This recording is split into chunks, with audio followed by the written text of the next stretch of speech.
নমস্কাৰ ছাত্ৰ ছাত্ৰীসকল মই ৰূপা শইকীয়া তোমালোকক মোৰ অনলাইন ক্লাছলৈ স্বাগতম জনাইছোঁ মই আজি পঞ্চম শ্ৰেণীৰ গণিতৰ প্ৰথম চেপ্টাৰটোৰ থাকি যোৱা প্ৰশ্ন কেইটামান শিকাম তোমালোকে মনোযোগ দি শুনিবা মৰমৰ ছাত্ৰ ছাত্ৰীসকল মই তোমালোকক আজি স্থানীয় মান তোমালোকে নিশ্চয় জানাই স্থানীয় মান মনত পেলাবলৈ দিম আৰু স্থানীয় মান অনুসৰি তোমালোকক ভাঙি লিখিবলৈও দিম আৰু স্থানীয় মানত দি থোৱাবিলাক মই তোমালোকক সংক্ষিপ্ত ৰূপত লিখিবলৈও শিকাই দিম আহাচোন আমি এতিয়া স্থানীয় মানখিনি মনত পেলাওঁ ভাৰতীয় পদ্ধতিমতে স্থানীয় মানৰ তালিকাখন আমি জানি লওঁ আহা ভাৰতীয় পদ্ধতিমতে স্থানীয় মানৰ তালিকাখন আমি সকলোৱে এবাৰ লিখি লওঁ আহা চোৱাচোন কি আছিল স্থানীয় মানৰ তালিকাখন তোমালোকে মনত পেলোৱাচোন বাৰু ভাৰতীয় পদ্ধতিমতে স্থানীয় মানৰ তালিকাখন কি আছিল তোমালোকে মনত পেলোৱা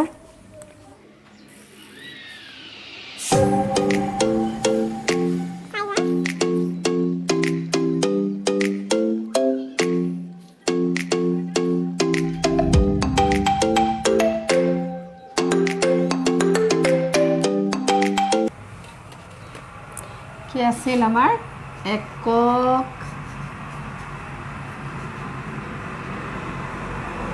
দশক শতক একক দশক শতক হাজাৰ একক দশক শতক হাজাৰ লাখ কোটি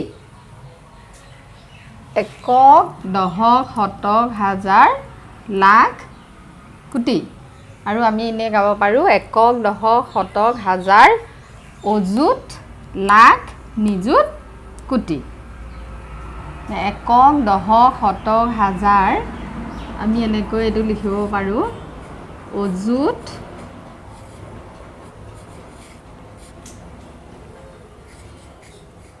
লাখ নিযুত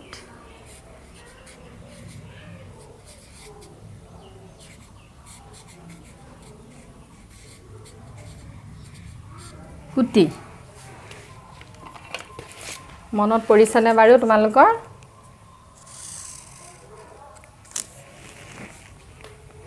এতিয়া কি আছিল একক দশক শতক হাজাৰ অযুত লাখ নিযুত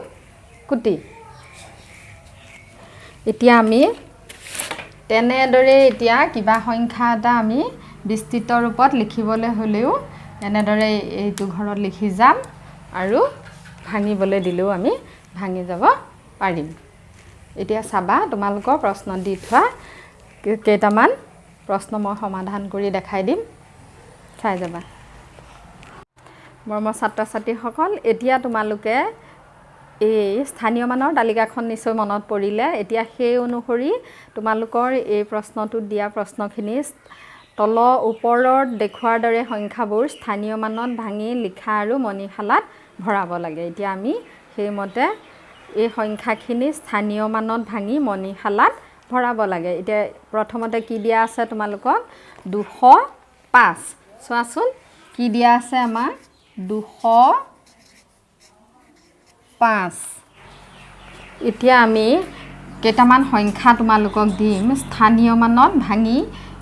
লিখিব লাগে আৰু মণিশালাত ভৰাব লাগে এতিয়া স্থানীয় মানত এনেদৰে ভাঙি ইয়াত এই সংখ্যা এই স্থানীয় মানৰ তালিকাত ভৰাই আমি আকৌ কি কৰিব লাগিব মণিশালাত ভৰাই পেলাই এইটো চোৱা মণিশালাত ভৰাই আমি লিখিব লাগে স্থানীয় মানত আমি প্ৰথমতে ভাঙো আহাচোন 205টো এইটো কিমান হ'ল 205 তাৰমানে একক দশক শতক গতিকে এককৰ ঘৰত ইয়াত কি আছে 5 গতিকে আমি কি লিখিম 5 একক 5 একক তাৰ পৰা শূন্যটোত কি হ'ল দশকত 0 দশক আৰু 2টো শতক হয়নে আমি এনেদৰে ভাঙি গ'লে ইয়াত কি লিখিব পাৰিম আমি এনেকৈ 2 0 5 এইটো হ'ল নে এনেকৈ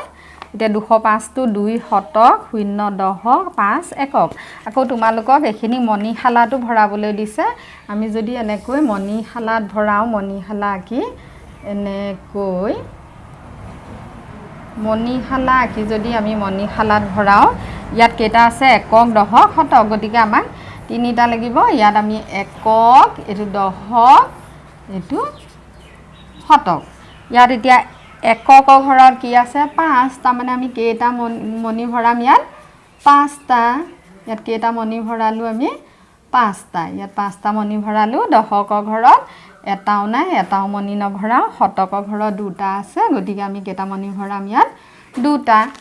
এতিয়া বুজি পালানে তোমালোকে এনেদৰে দেখিলানে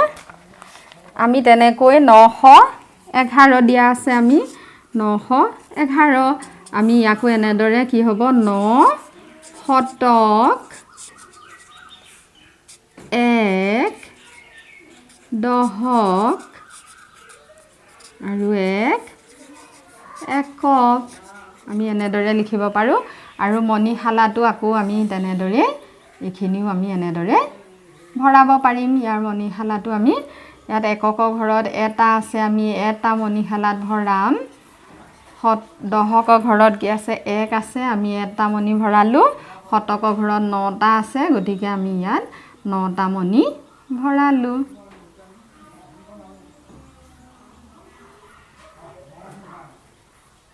নটা মণি এনেদৰে আমি ভৰাই দিলো এতিয়া বুজি পালা তোমালোকে আমি এনেদৰে আমাৰ এই পিছৰ কোৱেশ্চনখিনি আমি এনেদৰে এটা সি ডি ই এফ আমি এখিনি তেনেদৰে ইয়াত ভৰাই যাম চোৱা ইয়াত এটা মণি আছে আমি এটা ভৰাম 6টা আছে 6টা ভৰাম দুটা আছে আমি হাজাৰৰ ঘৰত দুটা ভৰাম তেনেকৈ এখিনি আমি একক দশক শতক হাজাৰ এনেদৰে গাই আমি এনেদৰে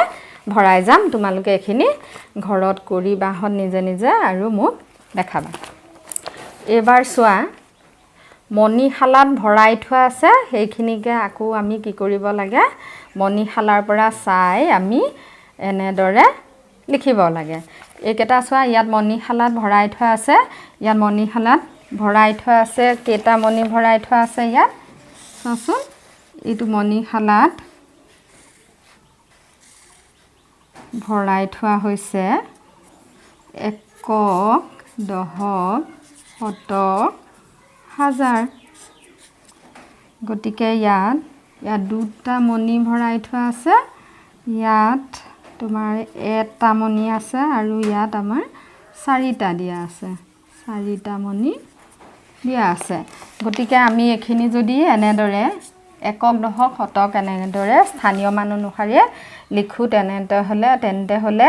একক ঘৰত কি হ'ব সংখ্যাটো একক ঘৰত হ'ব 2 দশক ঘৰত হ'ব 1 শতক ঘৰত হ'ব 4 তাৰ মানে কি হ'ব সংখ্যাটো 412 আৰু হাজাৰৰ ঘৰত কি হ'ব 0 আমি এনেদৰে একক দশক শতক হাজাৰৰ ঘৰত আমি এনেদৰে পাতি আমি এনেদৰে লিখি যাব পাৰিম দেখিলা এনেদৰে আমি ভৰাই গলো আৰু এটো কি হ'ল সংখ্যাটো 412 আমি সংখ্যাটো লিখিলো 412 এনেদৰে আমি বি সি ডি এখিনিও আমি নিজে নিজে ইয়াত ভৰাই যাম ইয়াত চোৱা তোমালোকে বিট দিয়া আছে দুটা গতিকে ইয়াত একক ঘৰত হ'ব 2 দশক ঘৰত আছে 4 গতিকে কোনত হ'ব 4 2 4 2 1 দেখিলা নহয় আমি এনেদৰে পিছৰ কেটাও কৰি যাম তোমালোকে ঘৰত এইকেটা পিছৰ কেটা নিজে নিজে কৰিবা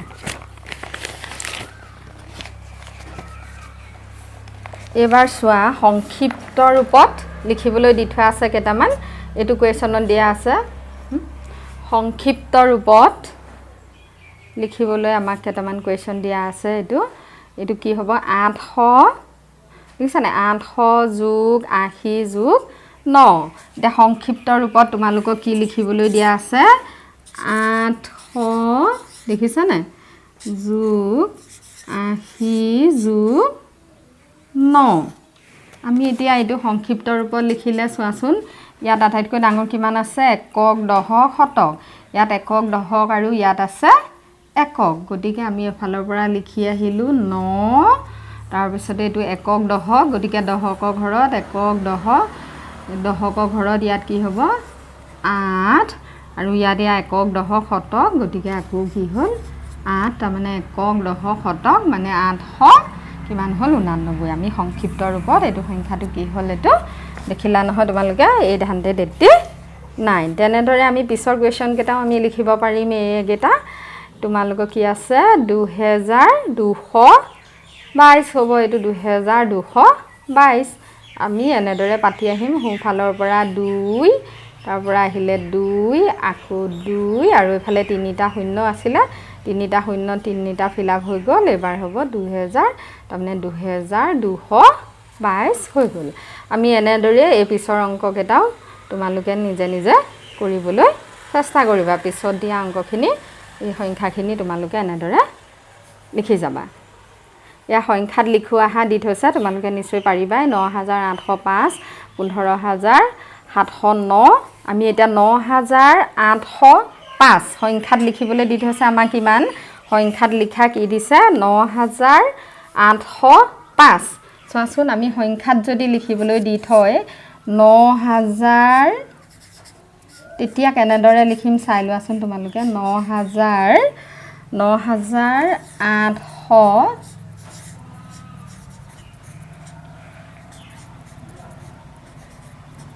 5 আমাক এটো এটা লিখিবলৈ দি থৈছে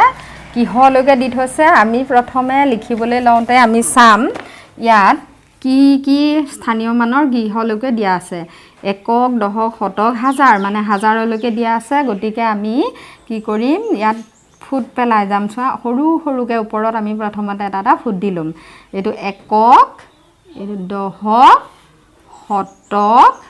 হাজাৰ মানে এটা একক দশক শতক হাজাৰ নহলে তোমালোকে এনো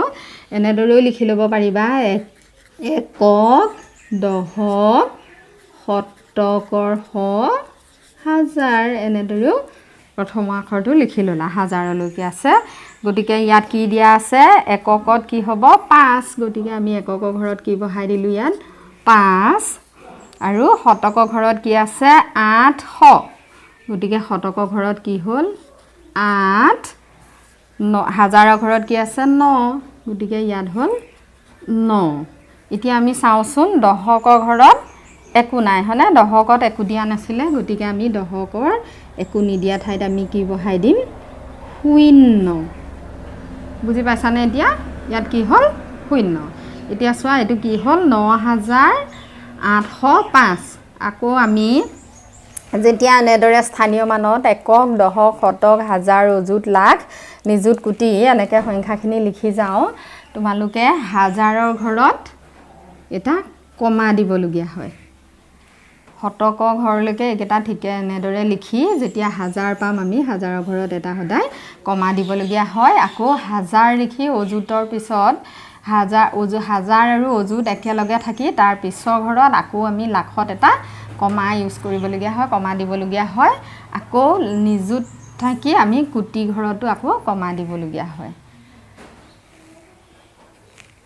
এনেদৰে আমি এইটো লিখিলোঁ 9805 তোমালোকে ইয়াৰ পিছৰ সংখ্যাকেইটাও তেনেদৰে সংখ্যাত লিখিবা ইয়াৰ আখৰেৰে দিয়া আছে 15709 এইটো তেনেদৰে তোমালোকে একক দশক শতক লিখি পেলাই এনেদৰে লিখি যাবা তেতিয়া তোমালোকৰ কেতিয়াও ভুল নহয় আকৌ আখৰেৰে লিখিবলৈ দিছে এয়া তোমালোকে এইকেইটা আখৰেৰে লিখিবা এয়া 15907 তোমালোকে লিখি যাবা আৰু পিছৰ সংখ্যাখিনিও এয়া সৰুৰ পৰা ডাঙৰলৈ ক্ৰমত সজাবলৈ দিয়া আছে ইয়াত তোমালোকে সৰুৰ পৰা ডাঙৰলৈ ক্ৰমত সজাওঁতে কি কৰিবা ইয়াত চাই যাবা প্ৰথমতে সবতকৈ সৰু কোনটো আছে ইয়াত আছে 733 732 690 960 এইকেইটাৰ ভিতৰত সবতকৈ এইটো 700 এইকেইটা 700 ঘৰৰ এইটো 900 গতিকে সবতকৈ সৰু কোনটো 600 ঘৰৰ গতিকে 690টো সৰু তাৰ পিছতে চোৱা 690ৰ পিছত 700 আছে 700ৰ আকৌ চোৱা দুটা আছে দেখিছানে গতিকে এই দুটাৰ ভিতৰত 32টো ডাঙৰ হ'ব নে 23টো ডাঙৰ হ'ব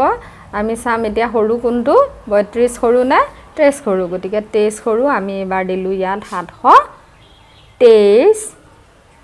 তাৰ পৰা হ'ব এইটো 32